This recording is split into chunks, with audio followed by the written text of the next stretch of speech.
Di antara malam yang banyak nama adalah malam nisfu Sya'ban. Betapa banyaknya nama malam nisfu Sya'ban ini menggambarkan betapa mulianya malam nisfu Sya'ban. Sebagian ulama mengatakan apa maksud malam nisfu Sya'ban yang kita doakan dengan doa yang besar. Biasanya yang pertama minta panjang umur, biasanya yang kedua minta doa tolak bala, biasanya yang ketiga kita minta kita berikan rezeki kekayaan kepada Allah Subhanahu wa taala. Kerana ulama mengatakan bahawa malam nisfu Sya'ban ini malam untuk Allah Taala tulis takdir. Maka takdir itu dinamakan takdir muallaq. Takdir muallaq. Sebab itu kalau orang belajar ilmu tauhid, takdir itu terbagi pada dua. Satu takdir muallaq, satu takdir mubram. Nama dia. Sebab itu doa tadi kita baca Al-Quran, yamhullahu ma yasha'u wa yuthbit wa indahu ummul kitab. Ayat Quran itu sendiri menjelaskan bahawa takdir itu ada dua. Takdir pertama namanya takdir muallaq, tadi yang tergantung. Kalau Allah Ta'ala berfirman, yamhullahu ma yasha, yamhullahu ma yasha wa yuthbit. Yamhullahu ma yasha bermaksud Allah Ta'ala memadam apa sahaja yang dikehendaki, wa yuthbit, dan Allah Ta'ala menetapkan apa sahaja yang dikehendaki. Apa maksud Allah Ta'ala memadam? Yamhullahu ma yasha, Allah Ta'ala memadamkan apa saja yang dikehendaki ataupun tak padam. Maka itulah berkaitan dengan takdir yang ditulis di Lauh Mahfuz. Di Lauh Mahfuz itu ada tulisan takdir, Lauhul Mahfuz. Maka di Lauh Mahfuz itulah kata ulama malaikat melihatnya, sama ada diturunkan hujan, diberikan rezeki ataupun dicabut nyawa manusia, semua tertulis di Lauh Mahfuz. Malaikat Israel nak cabut nyawa, dia dah pergi naik atas, dia dah lancar dah.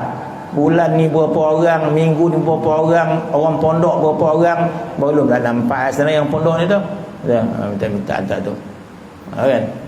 Nah, dia saja tengok Jampul ni berapa orang. Kalau ada nama, dia dah siap dah. Minggu ni ada 3 orang lah. Tak ada nama orang pondok dalam tu dah. Contoh kan. Ada 3 orang ataupun ada kau cerita pun ada seorang dua, tak tahu siapa dulu pai dulu ni. Tak kira muda, tak kira tua.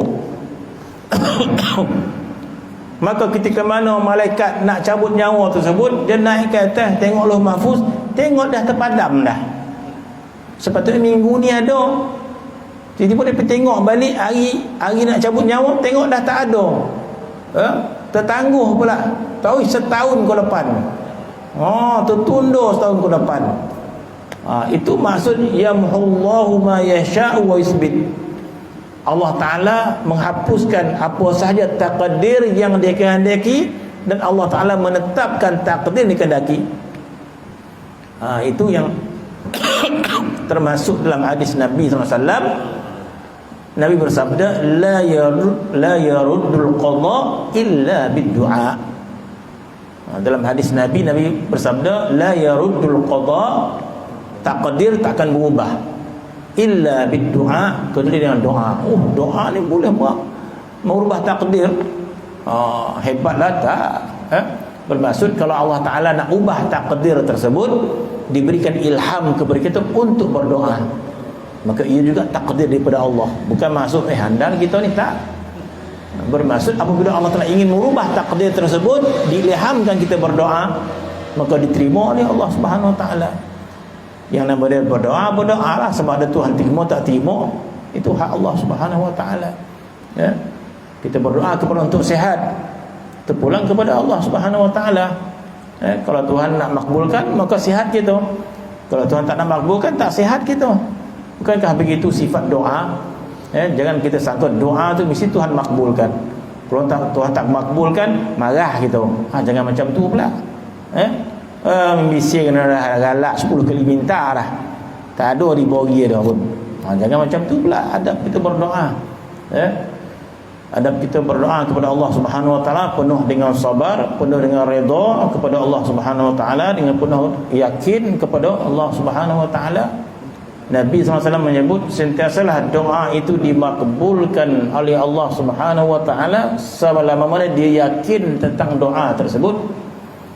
Bahkan satu hadis Nabi SAW menyebut sentiasalah Allah taala makbulkan doa tersebut sehingga Allah itu kecewa, sehingga orang itu putus asa. Kecuali orang yang putus asa dan dia mengatakan qad da'awtu falam yastajibu li, maka akhirnya dia berkata, ahli bahasa dia membuih mulut dia minta arah. Qad da'awtu maksud sehingga dia berkata aku dah doa dah Allah tak ada lepas pun. Ke bahasa kita mintalah, membuih mulut dia minta arah terapek dah. Jadi Nabi kata kalau macam tu keyakinan dia maka tak dapat. Boleh minta berdasarkan hadis Nabi SAW. Jadi bila kita minta kepada Allah, hendaklah kita yakin. Bahkan cara Allah Ta'ala makbulkan doa kita banyak cara. Nabi SAW menyebut tidaklah seorang itu berdoa kepada Allah Subhanahu Wa Ta'ala sama ada disegerakan permintaan dia. Dia minta sembuh tu, dia minta kaya dan sebagainya, sama ada disegerakan doa dia atau dilewatkan doa dia. Minta dilewatkan sehingga sampai ke akhirat Tuhan simpan doa kita itu. Atau Nabi kata ditukar dengan perkara yang lebih baik daripada benda yang diminta. Itu kena yakin. Jangan kita berdoa tak ada pun diberi pun, tidak, tak diberi dah. Kita dengan orang dia macam tu, kita minta tak dapat dah, tak diberi kita jangan berprasangka sebegitu kepada Allah Subhanahu wa taala. Itu sangkaan yang jahat kepada Allah Subhanahu wa taala. Itu suudzon nama kepada Allah Subhanahu wa taala. Jadi bila kita minta yakin kepada Allah Subhanahu wa taala, sama ada ditangguhkan permintaan kita atau ditukar kepada benda yang lebih baik, kita pun tak perasan. Sebenarnya doa kita dah dimakbulkan oleh Allah, kita tak perasan, tapi dia bagi benda yang lebih baik daripada benda yang kita minta. Kita minta duit tak diberi dah, ada benda lain Tuhan minta. Sebab kena yakin kepada Allah Subhanahu wa taala. Maka Allah Ta'ala berfirman, yamhullahu ma yasha' wa yuthbit. Allah Ta'ala menghapuskan apa sahaja takdir yang dikehendaki, ataupun Allah Ta'ala tetapkan takdir tersebut. Bermaksud Allah Ta'ala tetapkan apa yang telah ditakdirkan oleh Allah Subhanahu wa taala. Itu disebut sebagai takdir yang tergantung, mu'allaq, ataupun takdir yang ditulis di Lauh Mahfuz yang dilihat oleh malaikat. Ada satu lagi takdir yang tidak dilihat oleh malaikat. Malaikat tak lihat, hanya Allah Ta'ala saja yang mengetahui. Itu takdir mubram, nama dia putus, tak boleh tukar-tukar dah. Maka itu disebut dalam Al-Quran, wa indahu ummul kitab. Di sisi Allah ada induk segala kitab. Bermaksud itu takdir yang putus kepada Allah Subhanahu wa taala. Bermaksud kalau kita umur panjang, minta lagi panjang, kalau lepas mati juga gitu. Itu maksud dia kan.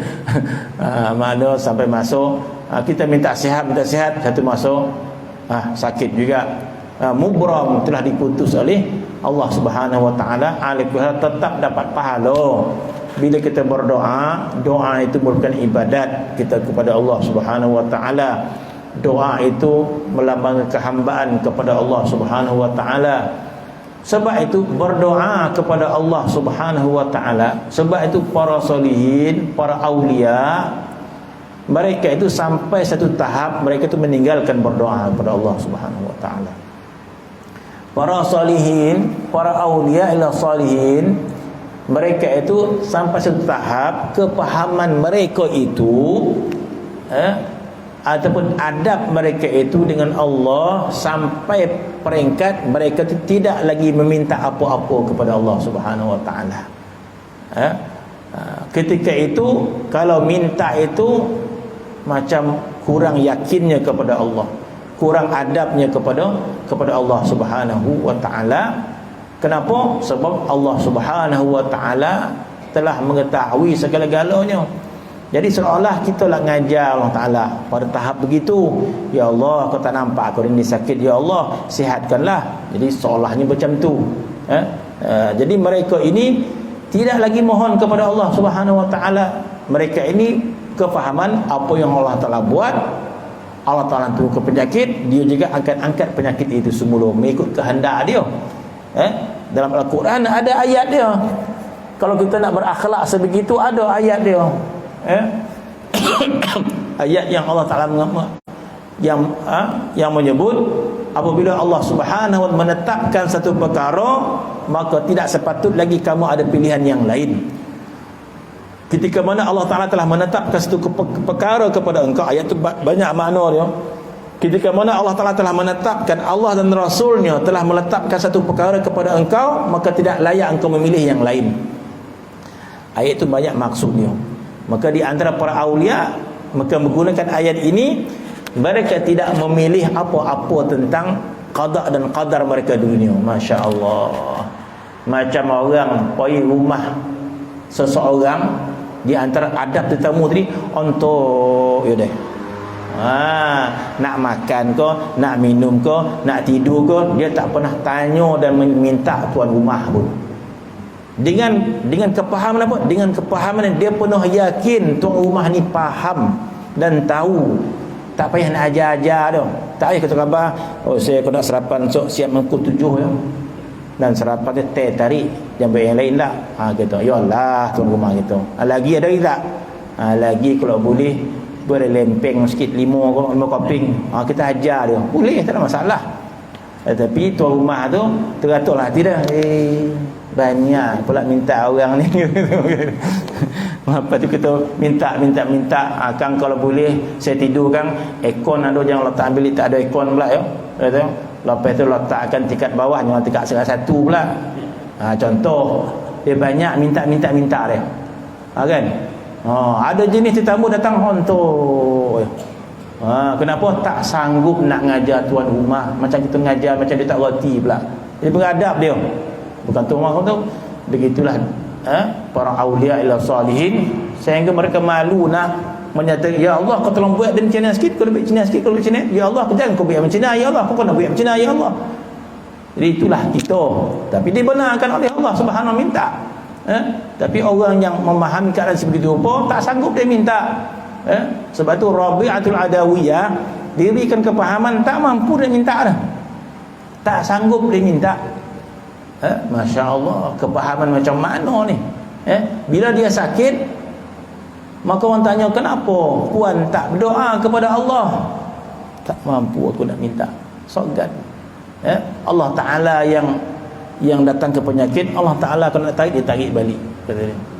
Bukanlah. Begitulah adab dia. Begitu juga Nabi Ibrahim alaihissalam. Ketika mana dicampakkan oleh Raja Namrud ke api, Nabi Ibrahim tak minta. Kenapa? Sebab yakinnya kepada Allah Subhanahu Wa Ta'ala, sehingga ketika mana Nabi Ibrahim beritahu kepada Jibril, wahai Jibril, aku tidak berhajat kepada engkau, aku hanya berhajat kepada Allah. Kemudian Jibril mengatakan, kalau kau berhajat kepada Allah, mintalah. Nabi Ibrahim kata, bagaimana aku nak minta kepada Allah? Dia mengetahui apa yang berlaku. Minta ni macam kita, orang tak tahu kan. Anak minta duit ke ayah, ayah tak tahu, mintalah. Ayah tak tahu ke dah ujung bulan dah ni, oh ya ke, ayah tak tahu kan. Kalau ayah tahu tak payah khabar dah. Ya bulan ni tahu lah dah, tengok khabar dah, marah dah. Sebab dia tahu kan. Jadi Ibrahim katakan kepada Jibril, wahai Jibril, macam mana aku nak minta kepada Allah sedangkan dia mengetahui? Sebab tu para ulama, Al-Imam Al-Haddad menyatakan dalam qasidah dia, qad kafani ilmu rabbi min su'ali wa ibtihali. Qad kafani ilmu rabbi min su'ali wa ibtihali. Masya-Allah, ini adab yang sangat tinggi kepada Allah Subhanahu Wa Ta'ala, sangat beradab. Jadi tak mampu kita nak lakukan. Dah